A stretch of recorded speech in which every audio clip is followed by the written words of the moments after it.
Hey there, Terra T from Terra T Gaming here, giving you a new video. I'm giving you 3 tactics on how you could dominate Star Wars Battlefront base command. Playing this game quite a bit, because it actually builds up some credits for you in Star Wars Battlefront on the Xbox, and I'm assuming on the PlayStation and on the PC.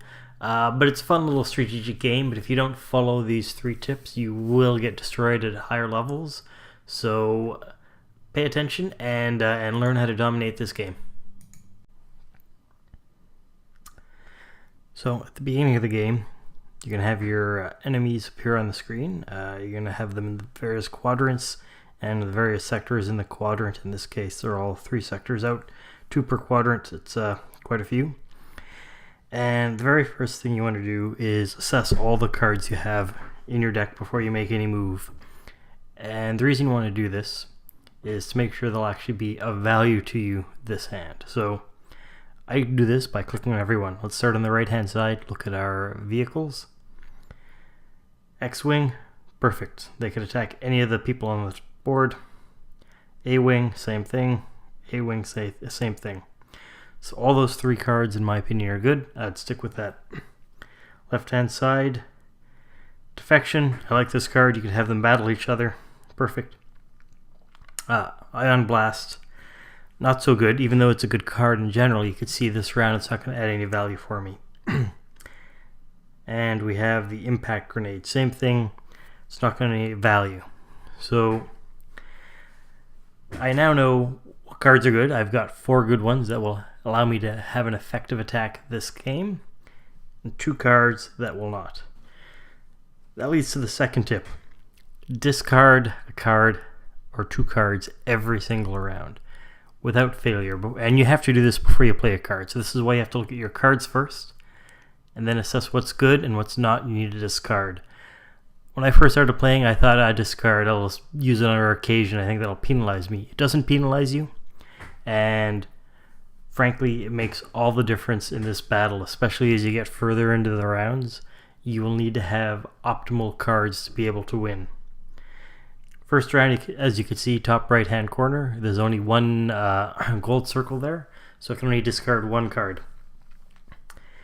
My 2 options are Ion Blast and Impact Grenade. In this case, I think I'm going to discard the Impact Grenade, and the reason being is that's going to be a grenade that could be used at 1 unit, where when these guys move in, an Ion Blast will get everybody in that radius. So this will do less collateral damage than not. What I get for it is Bombardment, which is not bad. It could get any sector.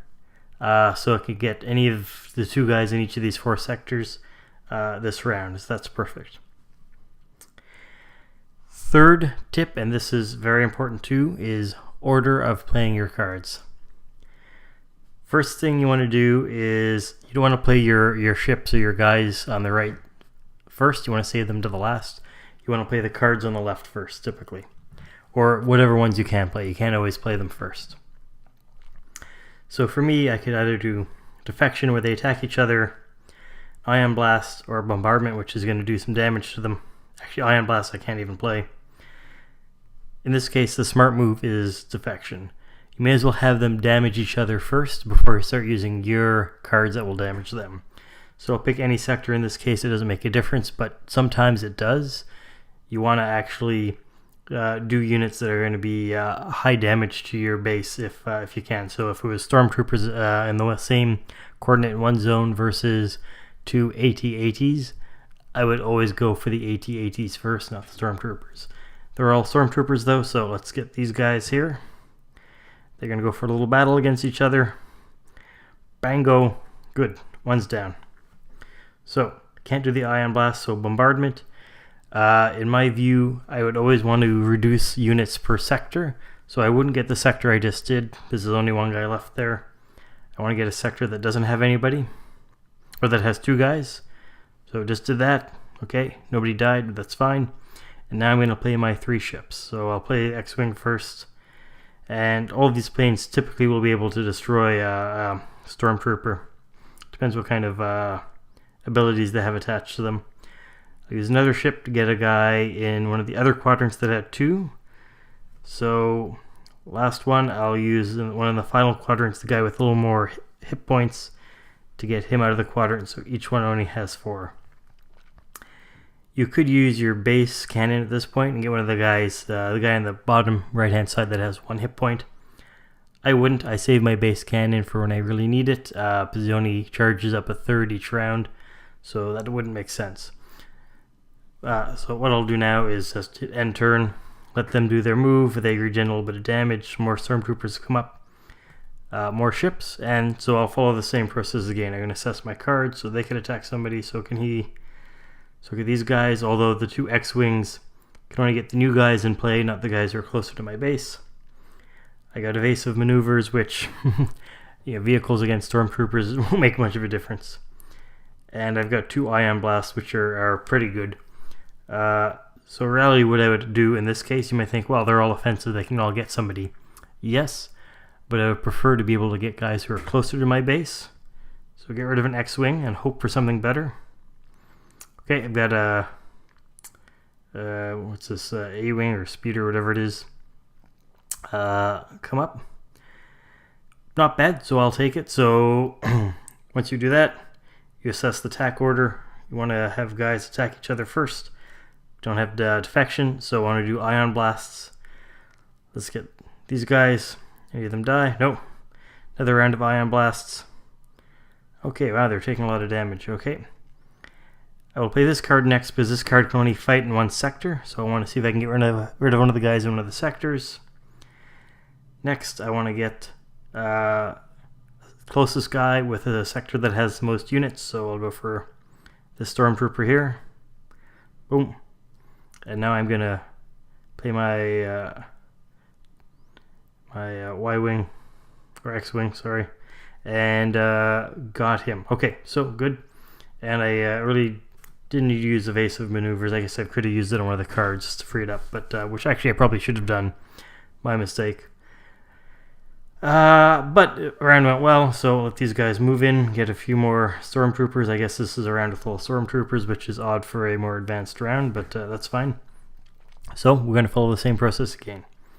First, see what cards that guy can attack them, and the guys in the bottom right hand sector, although they're all further. These guys can attack a guy in a further sector, and this guy attacks furthest sector. As you notice, I'm missing being able to attack the 2 guys closest to me. So to me, that's an issue, because my base cannons are only going to be able to use once, and that means the other guy could take my shield down. So I've got evasive maneuvers, got elite training, which both of those 2 just upgrade your cards. Evasive maneuvers obviously only on the ships, and elite training to any military unit. And new orders. So new orders is pretty good in that it'll actually let me redirect any of my units to anywhere on the map. I'm still going to get rid of a card. I'm going to get rid of this one because they can't attack my closest ship, and it's limited to the 1 sector. So I'll discard. And I get another one, same one, but it can attack a sector where I do need it. So that is perfect. So I don't need to use new order on him, but I really want to make sure I get rid of the stormtrooper closest to my base. So let's upgrade him with evasive maneuvers. Have him attack stormtrooper. Perfect. Overkill, but quite effective. None of my other guys could normally attack him, but next round, this ship, my speeder, is going to be able to get the those 2 troopers, X-Wing the further out. So let's actually do new orders on the X-Wing so we can get anything, and let's attack the next nearest stormtrooper. Get rid of him. Boom. And let's upgrade elite training with this guy and get the next biggest threat, which will be bottom right hand side with his 3 troopers, because you always want to reduce a sector from too many units as best as you can. Perfect. Used all my cards, round is done. Let them come in. Now, go through the same process again. Assess cards before I play. This guy can get nothing, so that's a problem. This guy can get 4 of the closest guys, that's great, and this guy can get 4 of the non-closest guys, which make up all the rest, right? Outside of the first guy I'd want to attack. Good. New orders can be used to help this ship get the other guys that he can't get. Base shields, not bad. I don't really need a base shield right now. That either strengthens one of your base shields or brings it back up if it's down. And Thermal Detonator lets me get one of the guys. So I will actually get rid of the base shield in favor and hope for a more offensive card. Even better. So I've got a card that once I'm done all my units, I could play to get 3 more new units. That is probably, in this case, the best card I could have pulled. So what my best strategy is use a Thermal Detonator first. Get the closest guy to me. Bang. Took some damage. Not perfect, but that's okay. I'm going to use new orders on this guy so he can get anything. Go in for the kill. Destroy this guy. Boom. Done. My next closest threat will be bottom right hand sector where there's 2 troopers. So I will attack this one right here. He's done. Boom. And then I've got my X-Wing, which can only attack this trooper over here. So done. And now, haha, the best card to play. Play this on the base. 3 more units. That one will be able to attack a unit for me. So will this X-Wing as well. So that's great. So hopefully I could do utter destruction. So I'll play this guy first because he's limited to the location he could play. The next one you think, oh, well, he's dead, so that's perfect. And then it doesn't really matter who I play next. If he was still alive, I would have always said play any unit that has restrictions into where they can go first, so that anyone that has no restrictions or can get more units afterwards in your critical zones will be the last guy to play. And there you have it. I just played the most strategic way to do it. It gives me the most points, and out of this I have actually gotten all 3 stars, which gives me the maximum number of credits, which can now be used for my Star Wars Battlefront game on the Xbox. This is Terror T. Hopefully you learned something from this game with the strategy.